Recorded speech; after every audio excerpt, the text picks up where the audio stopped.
Breaking into the world of stand-up comedy is a challenging endeavor for any up-and-coming comic.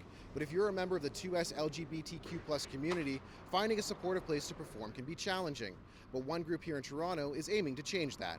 I had to fire my last therapist because she thought I had trust issues and I didn't believe her. Chris Middleton has been running the Serotonin Comedy Show at the Transact Club for the last 3 years. I started this show as like a way for me and like marginalized comics to be able to perform in like a safer environment that's like kind of away from the established comedy systems. Middleton said he set up the show because he saw a shift in the way comedy was progressing. That free speech comedy, that alt-right comedy, there's people that encourage it, there are spaces that encourage that. So this is a space that like is very anti that. We book a lot of majority women, majority queer comics, majority people of color, just so they can come in and feel welcome and safe. So I'm really trying to be present and enjoy what I have before it's gone.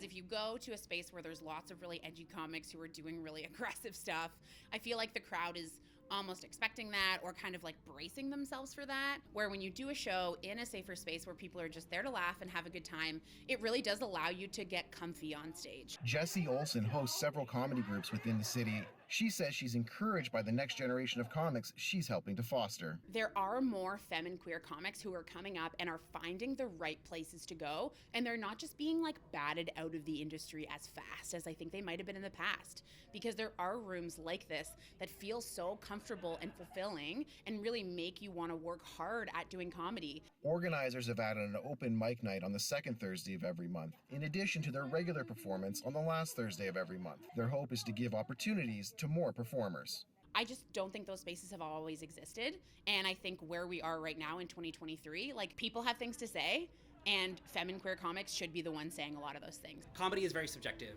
so people are not going to like certain jokes, people are not going to like certain things. So it gets in your head sometimes when you're doing queer jokes or you're doing jokes about your marginalization and audiences don't get it, then you're like, oh, maybe that's not funny, maybe I'm the problem. But experiencing that in front of a crowd that gets it, that's like so freeing. In Toronto, Daniel Barry, City News.